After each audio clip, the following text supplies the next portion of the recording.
of the following expression are polynomial in one variable and which are not. State the reason for your answer. कह रहे हैं कि इसमें जो दिए गए क्वेश्चंस हैं कौन सा वन वेरिएबल का है, ठीक, और कौन से नहीं है ये बताइए और रीजन बताइए। तो इसमें क्या है बेटा, फर्स्ट देखो, इसमें केवल x का वेरिएबल है, ठीक, पॉलिनॉमियल है और वन वेरिएबल का है, ठीक। तो फर्स्ट का फर्स्ट पॉलिनॉमियल और क्या है, पॉलिनॉमियल है और क्या है बेटा, वन वेरिएबल का है, ठीक है।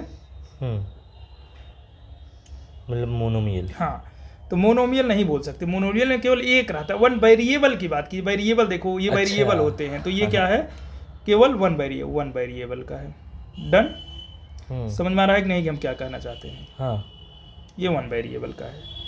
फिर सेकंड वाला, सेकंड में क्या दिया है, ये दिया है y² + √2। इसमें भी देखो वेरिएबल के नाम पे केवल y है, ठीक। इसमें वेरिएबल के नाम पे क्या था, केवल x था, x। तो ये वन वेरिएबल, ये भी कितने क्या हो जाएगा, पॉलिनॉमियल भी है और वन वेरिएबल का है, ठीक। बट यहाँ देखो 3√2 √t और +t√2, तो ये जो है तुम्हारा, पहली बात तो ये पॉलिनॉमियल, ये जो है 3√2, इसको लिखते हैं थर्ड, 3√t +t√2, इसको लिखेंगे तो क्या हो जाएगा, 3t² +√2t है तो वेरिएबल, लेकिन इसकी पावर कभी भी पॉलिनॉमियल की पावर n टाइप की होती है, एक नेचुरल नंबर होती है। अच्छा, क्या होती है, नेचुरल नंबर। सो इसे हम क्या कह सकते हैं, ये नॉट पॉलिनॉमियल, मतलब जो ये पॉलिनॉमियल, हाँ, मतलब जिसकी पावर वो नेचुरल नंबर में होनी चाहिए, ठीक। फोर्थ है कि y + 2/y, तो इसे क्या लिख सकते हैं, y + 2, y ऊपर जाएगा तो क्या हो जाएगा, y इनवर्स हो जाएगा। यहाँ क्या आ गया, इंटीजर, तो ये भी क्या नहीं होगा, ये पॉलिनॉमियल ही नहीं होगा, तो नॉट पॉलिनॉमियल। डन। फिर फिफ्थ, x⁻10 + y⁻3 + t⁻50, सारे नेचुरल नंबर हैं, सारे नेचुरल नंबर हैं। One variable, two variable, three variable, अलग अलग हैं, x अलग, y अलग, t अलग, तो कितने वेरिएबल हुआ, polynomial with 3 variable, polynomial with 3 variable. Done. तो ये जो है हमारे, पहला क्या था, वन वेरिएबल का था, क्योंकि x के टर्म में थे, वेरिएबल के नाम पे x था, ये इसमें वेरिएबल के नाम पे y था, कांस्टेंट कोई भी हो नहीं, बट यहाँ पे √t आ गया, √t² नेचुरल नंबर नहीं था, ये बन जाता था हमारा क्या, रेशनल नंबर। तो यहाँ पे क्या हो जाएगा, वो डिस्कार्ड हो जाएगा, ये पॉलिनॉमियल ही नहीं होगा। ये y/2y⁻, यहाँ इंटीजर बन जा रहा था, तो इसलिए पॉलिनॉमियल, ये ध्यान रखना है कि ये चीज़ें लिखनी है। फिर ये x, y, t तीनों 3 वेरिएबल हैं, तो 3 वेरिएबल का एक क्या हो जाएगा, पॉलिनॉमियल हो जाएगा। डन। आगे बढ़ते हैं।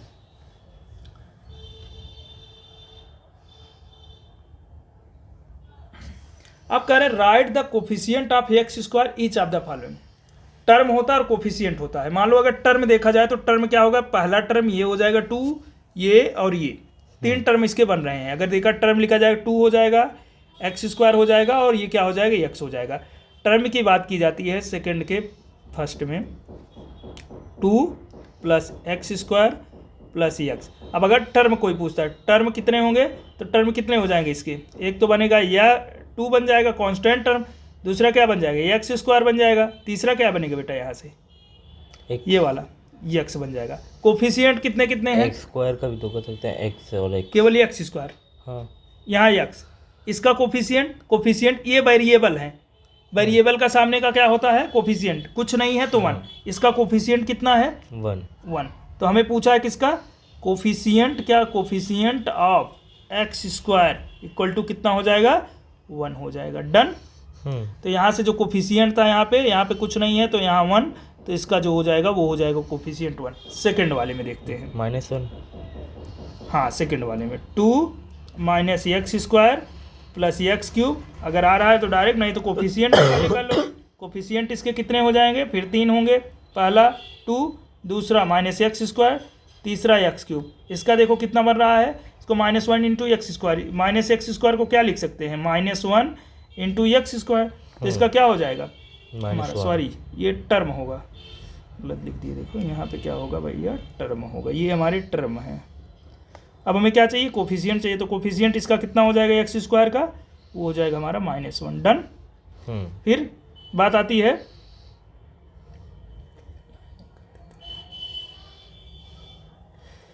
ठीक, ये हो गया सेकंड। थर्ड में क्या है, क्या कहा है, π/2 और एक्स स्क्वायर प्लस एक्स। इसका पहले क्या करेंगे, टर्म में अगर कर लो तो टर्म 2 बनेंगे। कौन कौन से, π/2 एक्स स्क्वायर और यहाँ क्या लिखेंगे एक्स। 2 टर्म बन गए। कोफिशिएंट क्या बन जाएगा, हमें किसका चाहिए, केवल एक्स स्क्वायर का चाहिए। तो एक्स स्क्वायर के साथ में कौन सा है π/2, तो इसका क्या हो जाएगा π/2 हो जाएगा। डन। तो इसका क्या हो जाएगा, यहाँ से देखेंगे ये बन जाएगा π/2। इसका देखेंगे तो यहाँ से बन जाएगा, ये माइनस में बनेगा तो -1, इसका 1 हो गया। इसमें देखेंगे, इसमें क्या हो जाएगा, ये है फोर्थ में क्या हो जाएगा, √2x और फिर √2x -1। टर्म तोड़ेंगे, ठीक है तोड़ देते हैं, क्या बनेगा, रूट में 2x और यहाँ पे -1।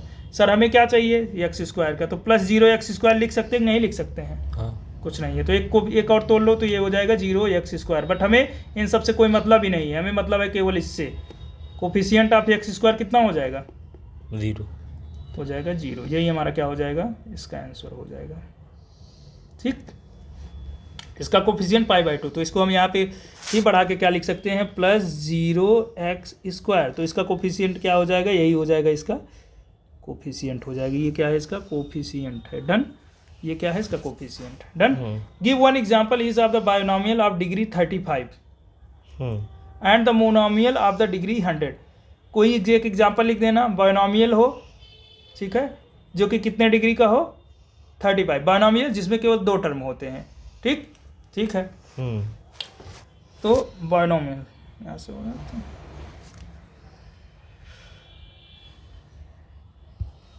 ये ले लिए हम, कोई भी बायनोमियल हम ले लेते हैं। कितना दिखाना है डिग्री, चलो x, ये थर्ड है, x की पावर 35 प्लस क्या लिख देते हैं, 2 टर्म जिसमें होते हैं वही बायनोमियल होता है, तो ले देते हैं हम x ले लेते हैं। बन गया ये डिग्री क्या है, कोई पावर दे दीजिए, नहीं ये दे देते हैं, कोई कहो दे दे, कोई दिक्कत y लिख दीजिए वहाँ, क्योंकि x 2 बार होंगे तो वो हो जाएगा ना, वो सिंगल टर्म्ड हो जाएगा। कोई नहीं, ठीक। हाँ डन। उससे कोई, केवल एक की जो हाईएस्ट डिग्री होती है वही उसकी क्या होती है, highest degree of the polynomial क्या होती है, उसकी डिग्री होती है। अगला कह रहा है मोनोमियल, फोर्थ में मोनोमियल जिसके एक टर्म होते हैं, एक ही टर्म में दिखा दो x, उसकी पावर 100 कर दो, बस बात हो गई। ये हो गई हमारी मोनोमियल। और ये क्या हो गई हमारी, बायनोमियल हो गई। कितने डिग्री की, डिग्री 35 ऑफ 35, और ये कितने की हुई, डिग्री ऑफ 100। डन। आगे, right the degree of each of the following. ये इसका दूसरा पार्ट था। अच्छा, सॉरी, ये फर्स्ट पार्ट थे और ये क्या था, हाँ ये फर्स्ट पार्ट था इसी का, और ये क्या था, सेकंड पार्ट था। अब हम लोग आ जाते हैं फोर्थ पे। फोर्थ में कह रहे हैं right the degree of each of the following polynomial. In polynomial के क्या बताइए आप, डिग्री बताइए। जो हाईएस्ट पावर होती है किसी भी पॉलिनोमियल की वही डिग्री होती है।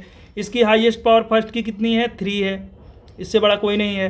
तो ऐसे डायरेक्ट लिख दें, फर्स्ट क्या था, 5x³ plus 4x square plus 7x। यहाँ मेंशन कर दें नोट डाल के, दी हाईएस्ट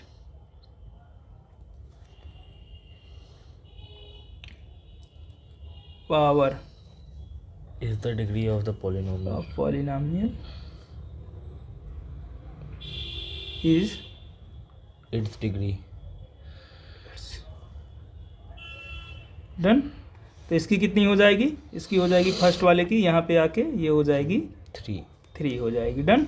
सेकंड के लिए, सेकंड में देखो सबसे ज़्यादा 4 और माइनस वाई तो 2, तो इसकी क्या हो जाएगी 4 माइनस वाई स्क्वायर, सबसे बड़ा यही है तो इसकी डिग्री कितनी हो जाएगी, डिग्री हो जाएगी हमारी 2। डन। इसमें देखो 5t रूट टी, टी ही है, केवल एक वेरिएबल है, इसकी पावर 1 है, तो इसकी क्या हो जाएगी थर्ड की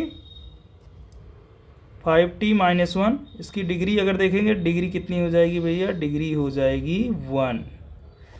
अगला फोर्थ क्या है 3, कुछ नहीं है तो t की पावर 0 यहाँ रख देते हैं, 3t की पावर 0, तो इसकी डिग्री कितनी हो जाएगी 0। तो ये क्या हो जाएगी डिग्री, जब कुछ नहीं रहता है कांस्टेंट टर्म रहता है तो उसकी डिग्री क्या होती है 0 होती है। डन। इसकी डिग्री पहले की कितनी थी, डिग्री ये भी यहाँ डिग्री है, ये ध्यान रखना, ये है पहले की डिग्री, ठीक, ये है दूसरे की, समझ में आ रहा है ना, ये है तीसरे की, ये है चौथे की। डन। अब अगला कह रहा है linear quadratic and cubic polynomial. हमने बताया हुआ था कि कोई भी पॉलिनोमियल होता है लीनियर कब होता है, क्वाड्रेटिक कब होता है। ये देखो इसकी पावर हाईएस्ट 2 है ना, तो हमने बताया था A X square plus B X plus C type का हो, तो देखो ये है ना, ए के स्थान पे 1 है, X square plus B X, C बराबर 0 दिया है, तो ये क्या हो जाएगा, इसे हम क्या बोलेंगे, ये हो जाएगा हमारा क्वाड्रेटिक हो जाएगा। डन। तो इसको बना लिखते चले आगे या फिर समझ जाओगे ऐसे। फिर ये क्या है, यहाँ एक्स और क्यूब, तो क्यूब रूट है, तो ये क्या हो जाएगा पॉलिनोमियल, क्या हो जाएगी, ये हो जाएगा हमारा क्यूबिक हो जाएगा। डन। वाई स्क्वायर फिर 4, फिर देखो ये बन रहा है A X square plus B X plus C, अगर ऐसे लिख दें Y square plus Y plus 4 के आकार का लिख दें तो ये बन गया इसी टाइप का। सिंगल वाले क्या कहते हैं, सिंगल वाले को बोलते हैं बेटा लीनियर बोल देंगे, ठीक है। हाँ, तो ये क्या हो जाएगा हमारा, ये भी हो जाएगा हमारा क्वाड्रेटिक हो जाएगा, ठीक, कौन सी हो जाएगी, क्वाड्रेटिक हो जाएगा। डन। अगले में देखो 1 है प्लस एक्स है, ये 1 प्लस एक्स, एक्स में 0 मतलब एक्स की 1, तो ये किस में जा रहा है, ये बनेगा हमारा भैया किस में, लीनियर में चला जाएगा, किस में जाएगा, ये लीनियर में, ये हो जाएगा हमारा लीनियर इक्वेशन हो जाएगा। ये 3t प्लस कॉन्स्टेंट, ये भी किसका हो जाएगा, ये हो जाएगा हमारा लीनियर हो जाएगा। आर स्क्वायर, तो आर स्क्वायर को हम क्या लिख सकते हैं, ये क्या होगा बताओ आप, वो क्वाड्रेटिक। हाँ क्यों, क्योंकि इसको हम लिख सकते हैं A X square plus B X plus C के रूप में। यहाँ पे b बराबर 0 होगा, c बराबर 0 होगा, x ये बराबर 1 होगा, x के स्थान पे मान लो क्या है r है, तो r का स्क्वायर, मतलब ये क्या बन रहा है क्वाड्रेटिक बन रहा है। डन। अगला 7x क्यूब, ये किस में जाएगा, क्यूब रूट है तो किस में चला जाएगा, इसको लिख सकते हैं ना A X cube plus B X square plus C X plus D के फॉर्म में। डी यहाँ क्या है, सी ए 0, यहाँ पे डी 0, यहाँ पे बी 0, तो ये सारे खत्म हो गए। ए बराबर मान लो 1 है, एक्स के स्थान पे क्या नहीं, ए बराबर यहाँ पे देखो 7 है, तो अगर पूछे ए बराबर 7 और एक्स के स्थान पे एक्स है तो 7 एक्स क्यूब, ये किस में चला गया हमारा, किस में चला गया, ये क्यूबिक में। डन। और इसी पे हमारी एक्सरसाइज क्या होती है, समाप्त होती है। 2.1 का फिनिशन, ठीक।